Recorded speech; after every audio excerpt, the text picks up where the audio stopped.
welcome back to my channel. It's been a real long time since the last video that I posted on my housing journey, and thanks a lot, and I really appreciate many people that watched that videos, and especially big thanks to my friend Kay who has shared the video, and it was a big hit. I was so surprised that I got so many views on that video. As I promised, I would come up with the second video on a little bit more details of this journey. I didn't know that it would take a while for me to come up with this one. My life has been so crazy. But well, I'm here today, so I'm not gonna let you wait anymore. Let's get it started. So in this video, I would kind of go in order of how we purchased the house. As I said so many times before that I'm still quite inexperienced in this area, so I was basically learning as I was going. So the first thing in the process was that we were looking for a realtor because we didn't have much knowledge, so we wanted to have an expert in this area as our extra support.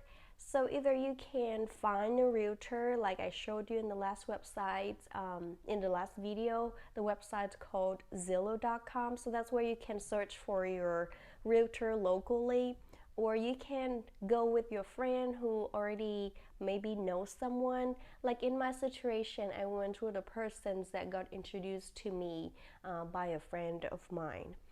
So going through the process, now I wanted to give some personal tips on looking for a realtor. First of all, you need to know your personality type and what you're looking at in this process. So for me, I'm a kind of person that when dealing with serious matters, for example buying a house, it needs to be on a professional side.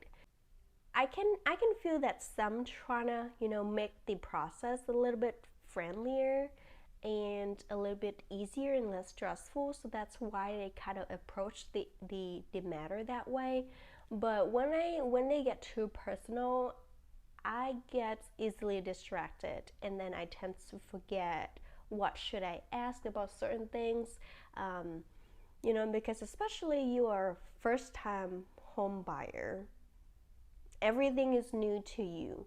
So if you get so distracted, then you forget what to ask. So that was actually my case. Second thing, I want a realtor that actually specialized in first-time home buyer, because I actually met a person that she did say when she introduced herself, she did say that she specialized in first-time home buyer kind of thing. So she understands how stressful the process is, and she understands what kind of questions, or she can anticipate what kind of questions that we may ask. The third thing is, it's just my personal opinions and my personal intuitions telling me. You may look into how long of experience they are in the field. So some may be in the field for 30, 40 some years or so, many houses that they have sold kind of thing. But sometimes it makes you feel like, or it does make me feel like, the more houses you're selling, you going through the process kind of fast. So I want a person that don't have to be super experienced in the field, or have to sold so many houses in the last 10 years or so. I want someone that actually know the field, but also not too much of a fast pace, because I feel like that makes me feel like I'm being rushed as well, because they're trying to sell the house and trying to get you sign the contract, but not really taking time to work with you. So that's another tip that I really want to give it to you. So the next important thing is to be prepared on a private schedule or meetup with your realtor and anybody's involved in the process of buying a house. So just come with a list of questions just be mindful that there might be a little bit of differences between buying a pre-owned and newly built property in terms of what questions that may be applicable. So some example questions that you may ask or you want to ask, because my house is a newly built. So when they show us the model house, of course we ask on the structure of the house, we ask on um, the actual view or actual outlook and in-look of the house. And then of course there are standards and upgrades. Standards mean this is what the house comes in as, and if you want to upgrade certain thing interiorly, you got to pay such and such amount of money, kind of thing. And then we ask on to what the outside is gonna be like, what amenities that will be offered, things that, services that come along with the house.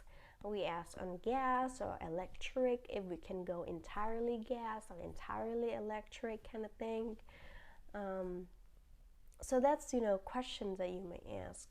For the pre-owned home, you may pay more attention at certain things like, any problem of the house, any things that have been fixed before, the age of the roof, what kind of sewage system is it, and when they're selling their pre-owned home, does it come with furniture or anything like that? So it's you paying more attention at the maintenance part of the house, to me, I feel like. And again, you can always look up on Google kind of what questions you should ask on the first day you're seeing the house. So it can be very overwhelming on that day. So my recommendations would be trying to focus on asking questions regarding the house itself, and then later on you can always text or email your realtor asking more of general questions on like HOA fees, the amenities, the neighborhood, etc. One of the next thing is to find a banker. So the person that, of course, loans you the money to buy the house. If you don't want to find the banker yourself because it's just so many out there, you can start with your realtor. You can always go back to your realtors with questions. So your realtor is going to give you the list of bankers that they know that they have worked with. They might suggest their personal recommendations of a banker that you want to go with. So if they give you a list of banker, what you should do is first to reach out to each of them, or as many as you want, to ask some of the important questions to kind of narrow down what banker that you want to go with. The first thing you may want to ask is what incentives or what benefits that they're offering to the first-time home buyer. Of course, if you're the first-time home buyer, you ask them on that questions. Let's say if they have any special benefits or incentives for nurses, because I'm a nurse, so that was one of the questions that I did ask them. When I reach out to movements offer towards the closing costs, which is the final amount of money that you're gonna pay for the process to get the house. They will give us 1% of the purchase price back to us. For example, if the house is, let's say, I have to pull up my calculator, of course. So let's say if the purchase price of the house is $200,000 times 1%, so that means that banker is gonna give you back $2,000. And on top of that, because they partner up with the construction company, which is Premier, so if I go with Movement, Premier is gonna pay up to another 1%. So they may pay another $2,000 towards my final payment at the time that we sign our paperwork and contract. So let's say after you're knowing the incentives and offers of different bankers, and you narrow down to, let's say, 2 or 3 different bankers, the next thing you want to know is how much money each banker would offer you or would let you borrow, right? So it's gonna be up to how much you're gonna pay upfront or the down payment, and your credit score, how good of your credit score standing, so that they know how much money they should loan you. So you get what they call a pre-approval letter or pre-qualifications letter. You want to know that if they check for pre-qualification, is that going to affect your credit score? Every time they check on your credit score, it's going to affect your credit score. So it's called hard inquiry, means checking on credit score for big purchases like purchasing a car, a house, things like that.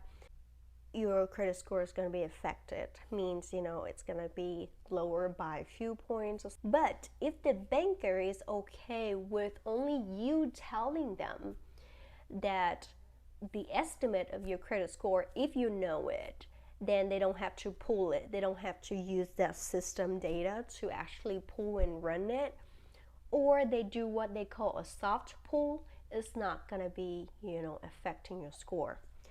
So, of course, besides the down payment that you're going to make and your credit score standing, they will ask questions of the price of the house so they know approximately how much they can give you, adds up with your down payments to purchase the house, and also the loan terms that you're hoping for to pay, which is how long do you want to pay your loan, either 15-year fixed or 30-year fixed. So when your banker asks you on the amount of money that you're going to put down to buy a house, it's actually the amount of money that you indeed have in the bank, like actual amount of money showing for the banker that this is what you have to put down. It's not the money or like really close to that amount. It's not the projecting or anticipating amount of that you will put down. At that point, we were a little bit short from what we were saying. So this is, I use this, you contact your banker and saying that my uncle and aunt will give us this amount of money to put towards our down payment. So they give us a form. In this form, it's called gift letter. In this form, it's gonna have the informations of persons that giving you money and made a gift of so and so amount of money towards us to purchase the property. And yet when they give us that check, to put in that this is the letter to certify that that check belongs to this person's giving us the money. And the next thing is the banker is going to ask you on how long do you want to pay the loan. Is that 15 years or is that 30 years fixed, or how is the figure? So for me, I'm interested in paying it in 15 years, which is the maximum, because I feel like it's already stretching. Of course, if it's 30 years, you have long ways to pay, but it may accumulate more interest.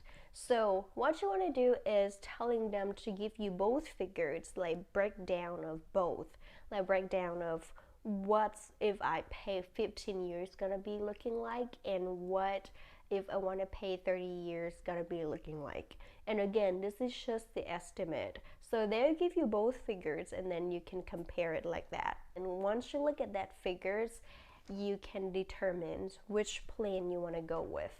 And we turn out to go with the 15 years. Of course, that's the maximum, and you can pay quicker if you pay, not the minimum. What they sent us is called the approximate loan cost illustration.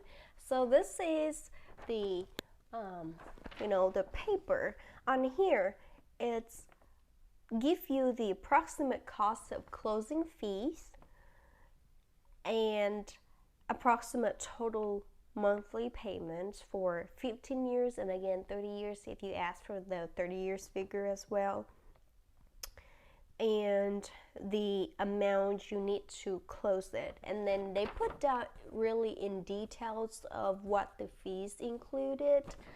Again, they're just approximate. As the process go through, it's maybe some, higher, maybe lower, but in this video I'm not gonna go into details because it's a lot, so I will save it for the next video to really go through the loan process itself and break down, and I'll tell you as much as I know. So thank you for watching this video. I hope to see you soon. Bye. Thank you everyone for watching. Please don't forget to like, share, and subscribe my channel. And also don't forget to click on the bell icon to notify you on the new video posted. I hope you all enjoy it. Have a good day and see you later.